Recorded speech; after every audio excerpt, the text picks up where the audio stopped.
Number 13.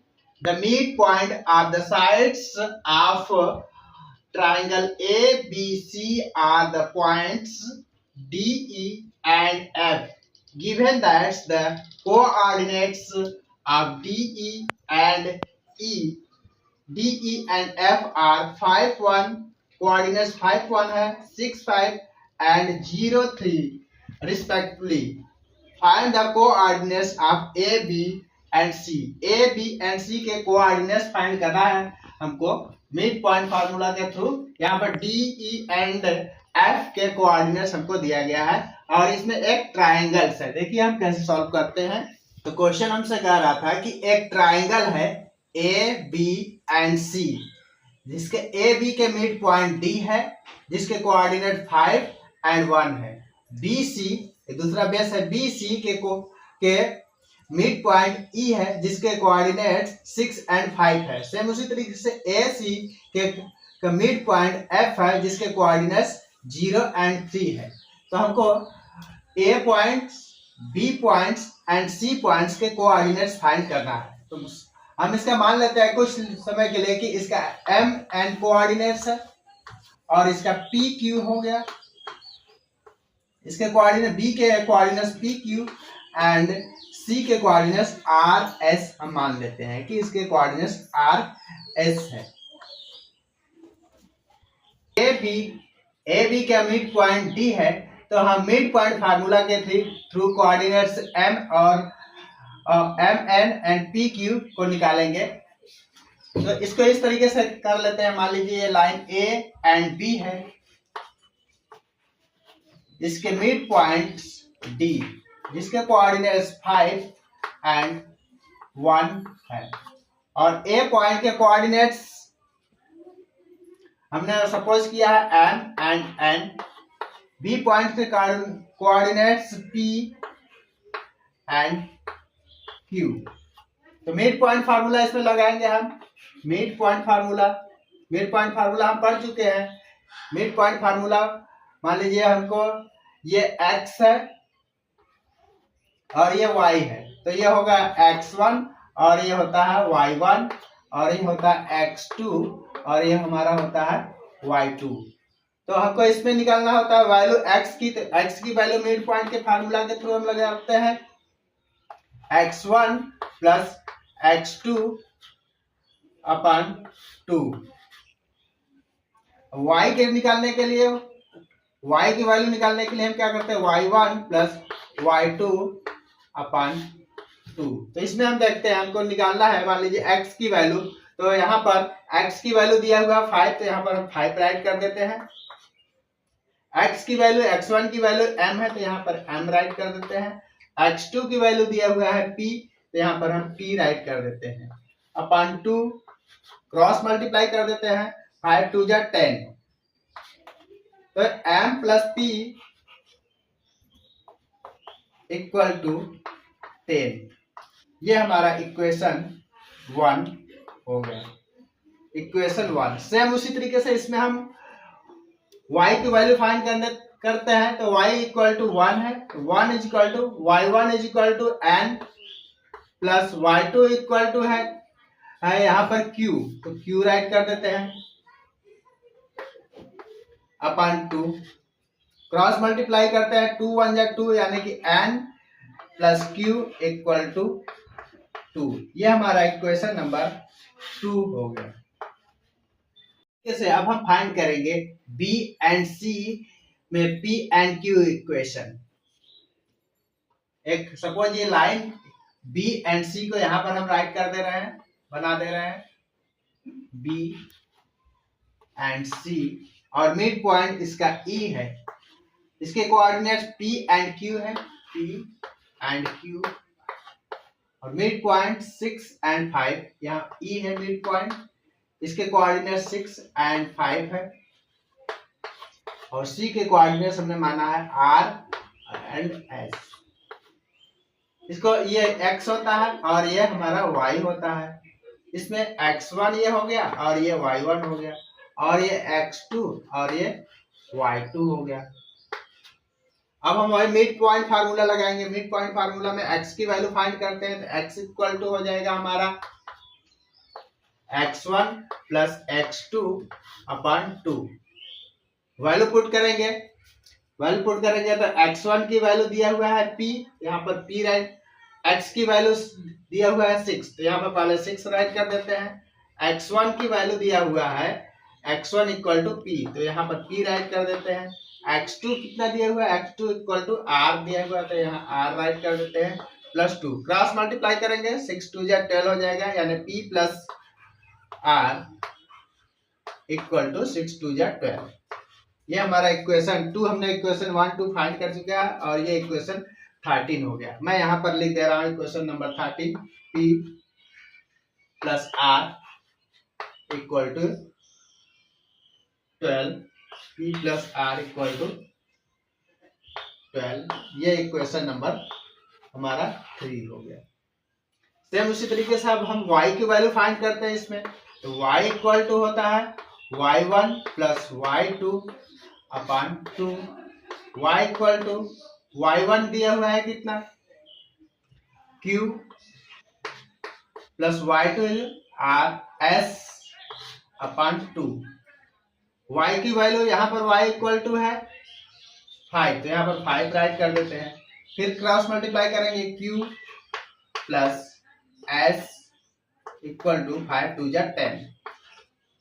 ये equation number 3 के बाद आ गया 4। इस भी इक्वेशन को हम लोग यहाँ राइट कर सकते हैं, करेंगे q plus s equal to 10।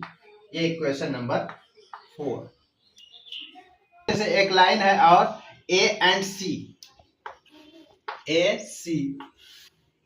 हमारा जो लाइन है AC, इसके मिड पॉइंट F है, इसके कोऑर्डिनेट्स 0 एंड 3 है, और इसके कोऑर्डिनेट AC का हमने लेट्स किया है M एंड N, और इसके कोऑर्डिनेट्स हमने R एंड S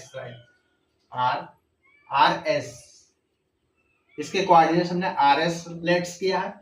RS यहाँ पर पहले से राइट ही था। अब हम इसको मानते हैं ये x1 है, और ये हमारा y1 है, और ये हमारा x होता है, और ये y होता है, और x2 ये होता है, और ये हमारा y2 होता है। सेम वही मिड पॉइंट फार्मूला लगाएंगे। मिड पॉइंट फार्मूला में हम x और y की वैल्यू फाइंड करते हैं। तो x की वैल्यू फाइंड करने के लिए हम क्या करते हैं, x equal to x1 plus x2 upon 2। x की वैल्यू यहाँ पर 0 दिया है, 0 राइट कर देते हैं। x1 की वैल्यू m है, m राइट कर देते हैं। x2 की वैल्यू यहाँ पर r प्लस r राइट कर देते हैं अपॉन 2। फिर वही क्रॉस मल्टीप्लाई करेंगे, 0 का टेबल 2 टाइम पढ़ेंगे तो हो जाएगा 0, m plus r equal to 0। ये हमारा इक्वेशन नंबर हो गया 5th। इक्वेशन 5th को हम यहाँ पर राइट कर देते हैं, m plus r equal to 0। सभी इक्वेशन का हमें जरूरत है अभी, इसलिए एक जगह राइट कर रहे हैं। उसके बाद y को वैल्यू फाइंड करेंगे। y इक्वल टू होता है y1 प्लस y2 अपॉन 2। इस y की वैल्यू फाइंड करते हैं मिड पॉइंट फार्मूला के थ्रू। तो यहाँ पर y की वैल्यू 3 दिया हुआ है, 3 y1 कितना n y2 s upon 2। Cross multiply करेंगे, 3 2 जा 6 हो जाएगा, n plus s equal to 3 2 जा 6। ये इक्वेशन नंबर हमारा 6 हो जाएगा। इसको भी यहाँ राइट कर देते हैं, n plus s equal to 6, equation number 6। अब आगे क्या करेंगे, equation number first and third and fifth, एक इक्वेशन को छोड़ करके ओड नंबर में फर्स्ट थर्ड एंड फिफ्थ को ऐड करेंगे। यहाँ पर राइट करेंगे, ऐड द इक्वेशन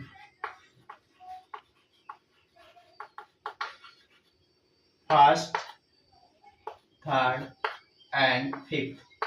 कैसे ऐड करते हैं, m प्लस, फर्स्ट इक्वेशन है m plus p m plus P, right hand side का पहले राइट करेंगे, थर्ड है P plus R, P plus R, इसको राइट पी प्लस आर। उसके बाद फिफ्थ इक्वेशन हमारा है M plus R, M plus R. उसके साइड राइट हैंड साइड में 10 दिया हुआ है, 10 राइट कर देंगे। फिर थर्ड इक्वेशन में 12 है, 12 राइट कर देंगे। फिर फिफ्थ इक्वेशन में 0 है, 0 राइट कर देंगे। सबको प्लस करेंगे। यहाँ पर 1m 2m, 2m है तो 2m राइट कर देते हैं। फिर इसके बाद p 2p भी है, 2m प्लस 2p। उसके बाद 2r भी है, एक r यहाँ पर एक r यहाँ पर, plus 2r। Right hand side का ऐड करेंगे, हो जाएगा ये 10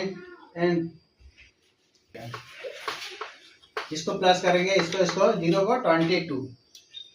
अब 2 कॉमन ले लेते हैं, 2 कॉमन ले लेंगे तो m plus p plus r equal to 22। m plus p plus r equal to 22 by, इस 2 इसको डिवाइड करेगा, इस साइड जाएगा तो हो गया 11। m plus p plus r equal to 11। ये इक्वेशन नंबर हो गया 7। सेम इसी तरीके से अब हम क्या इक्वेशन 2, 4 एंड 6 को प्लस करेंगे इवन नंबर में। इसके पहले ओड नंबर में सभी इक्वेशन प्लस किए थे, अब ओड नंबर के यानी कि 2, 4 एंड 6 इक्वेशन को प्लस करेंगे। तो हमारा 2 इक्वेशन है n plus q equal to 2, n plus q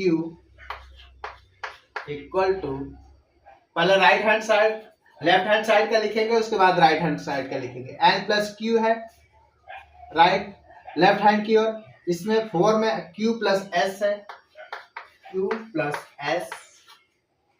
उसके बाद 6 इक्वेशन है n plus s। Right hand side में इसमें क्या दिया हुआ है, 2 में प्लस इक्वल टू 2 दिया हुआ है, और इक्वेशन 4 में 10 है प्लस का 10, और इक्वेशन 6 में 6 दिया है प्लस का 6। प्लस करेंगे n एक यहाँ पर है, एक यहाँ पर n है, यानी 2n है। q एक यहाँ पर 2q भी है, s 2s भी है, इक्वल टू 10 to 12, 12 6 18। अब 2 कॉमन ले लेते हैं तो n plus q plus s equal to 18।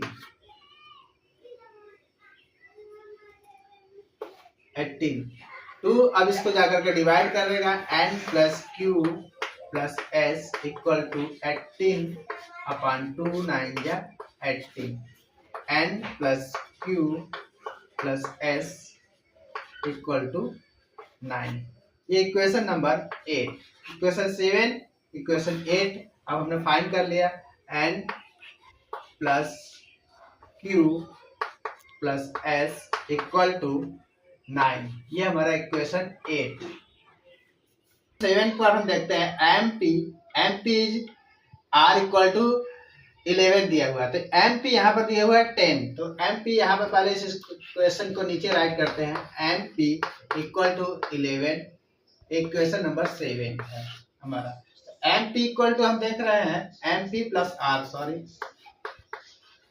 तो mp इक्वल टू 10 दिया हुआ है, mp इक्वल टू 10, तो हम यहाँ पर 10 राइट कर सकते हैं, mp की जगह पर 10 राइट कर सकते हैं, प्लस r इक्वल टू 11, तो r इक्वल टू हो जाएगा 11 माइनस उस साइड जाएगा तो माइनस का 10 हो जाएगा, तो r इक्वल टू अब हम फाइंड कर चुके हैं कि 1, r इक्वल टू 1 हम फाइंड कर चुके हैं, r इक्वल टू 1। अब क्या करेंगे, r इक्वल टू 1 हम फाइंड कर चुके हैं, तो r की वैल्यू अब पुट करेंगे हम इक्वेशन नंबर 3 में। इसमें तो इक्वेशन नंबर 3 है P plus R equal to 12। R की वैल्यू हम फाइंड कर चुके हैं 1 है, तो यहाँ पर हम राइट कर देते हैं R की जगह पर 1 इक्वल टू 12 प्लस ये P इक्वल टू हो जाएगा 12, राइट इस साइड जाएगा, साइड चेंज करेगा तो माइनस का 1 हो जाएगा, P इक्वल टू 11। अब हम R एंड P की वैल्यू फाइंड कर चुके हैं। सेम उसी तरीके से अब हम M P से इक्वल टू 10 यानी क्वेश्चन नंबर फर्स्ट से हम P M की वैल्यू फाइंड कर सकते हैं। M plus P equal to 10। P की वैल्यू हम यहाँ फाइंड कर चुके हैं 11, तो यहाँ पर 11 राइट कर देते हैं, plus M equal to 10। M इक्वल साइन 10 इस साइड जाएगा तो माइनस का 11 हो जाएगा। M इक्वल टू 11 में से 1 माइनस करेंगे तो ये बचेगा माइनस का 1। तो M की वैल्यू हम फाइंड कर चुके हैं -1। M is equal to -1। Same उसी तरीके से आप n q plus s equal to 9 ये इक्वेशन लेंगे। n plus q plus s equal to 9। तो n q इधर हम देख रहे हैं n q इक्वल टू 2 दिया गया है, तो हम n q की जगह पर 2 राइट कर सकते हैं। यहाँ पर 2 राइट कर दिया हमने। s equal to 9, s equal to 9 माइनस का 2, साइड उस साइड जाएगा तो माइनस हो जाएगा। s इक्वल टू 9 में से 2 माइनस करेंगे तो हमारा हो जाएगा प्लस का 7। s इक्वल टू हमने फाइंड कर लिया, s इक्वल टू 7। अब क्या करेंगे, 7 की वैल्यू हम इसमें पुट कर दे सकते हैं इक्वेशन नंबर 4 में। इक्वेशन नंबर 4 दिया है q plus s equal to 10। q plus s equal to 10, q plus s equal to 10। तो हम s की वैल्यू फाइंड कर दिए यहाँ पर 7, तो यहाँ पर 7 राइट कर देते हैं, plus 10 plus q equal to हो जाएगा 10 माइनस 7। q इक्वल टू 10 में से 7 माइनस करेंगे 3। q की वैल्यू अब फाइंड कर चुके हैं हम 3। q इक्वल टू प्लस का 3। n की वैल्यू अब हम क्या करेंगे, q की वैल्यू इक्वेशन नंबर 6 में पुट करेंगे। इक्वेशन नंबर 6 है n plus s equal to 6। n plus s equal to 6। q equal to s equal to 7 दिया हुआ है, तो यहाँ पर 7 राइट कर देते हैं, प्लस 6 n इक्वल टू हो जाएगा हमारा 6 minus 7। n is equal to हो गया हमारा माइनस का 1। n is equal to -1। n की वैल्यू अब हम फाइंड कर चुके हैं, n इज इक्वल टू -1। अब हम सभी का कोऑर्डिनेट राइट कर देते हैं। जैसे अब हमको a के कोऑर्डिनेट्स राइट करना है। a के कोऑर्डिनेट्स हमसे पूछ रहा था कि m एंड यानी कि a के कोऑर्डिनेट्स बताइए, क्वेश्चन में यही हमसे कहा जा रहा था। तो a के कोऑर्डिनेट्स हमने माना है m n, m की वैल्यू हमने फाइंड कर दिया है माइनस का 1। a के कोऑर्डिनेट्स हो जाएंगे माइनस के 1, और n के भी हमने फाइंड कर लिया, यहाँ पर माइनस का 1 है, तो a के कोऑर्डिनेट्स -1 एंड -1 हो गए। इसके कोऑर्डिनेट्स हमने फाइंड कर लिया। सेम उसी तरीके से b के कोऑर्डिनेट्स हमको फाइंड करना है। पॉइंट b के कोऑर्डिनेट्स यहाँ पर लेट्स किए हैं p and q। p and q की वैल्यू हम फाइंड कर चुके हैं। इसमें p की वैल्यू है 11, तो b के कोऑर्डिनेट्स हो जाएगा 11 और q इक्वल टू 3। सेम उसी तरीके से c पॉइंट के भी कोऑर्डिनेट्स हमको फाइंड करना है। c के कोऑर्डिनेट्स हमने लेट्स किया है r एंड s। तो r के कोऑर्डिनेट्स हमने यहाँ पर फाइंड कर लिया है, r इक्वल टू 1, यहाँ पर 1 राइट कर लेते हैं, s इक्वल टू 7। तो c के कोऑर्डिनेट्स हमारा हो जाएगा, c के कोऑर्डिनेट्स 1 एंड 7। तो हम सभी पॉइंट के कोऑर्डिनेट्स यहाँ पर देख रहे हैं कि फाइंड कर चुके हैं। m पॉइंट a के कोऑर्डिनेट्स माइनस के 1 एंड 1, पॉइंट b के कोऑर्डिनेट्स 11 3 एंड पॉइंट c के कोऑर्डिनेट्स है 1 एंड 7। यही हमसे क्वेश्चन में पूछा जा रहा था कि क्वेश्चन जो एक ट्राइंगल है, ट्राइंगल में ए बी एंड सी दिया गया है, जिसके मिड पॉइंट डी है, इसके कोऑर्डिनेट्स यहाँ पर है, इसके कोऑर्डिनेट्स यहाँ पर दिए गए हैं, और ए सी के मिड पॉइंट एफ है, इसके कोऑर्डिनेट 0 3 है। इन हेल्प के थ्रू ए बी एंड सी के कोऑर्डिनेट्स फाइंड करना है। तो हम ए एंड बी के कोऑर्डिनेट्स फाइंड कर चुके हैं। It's all.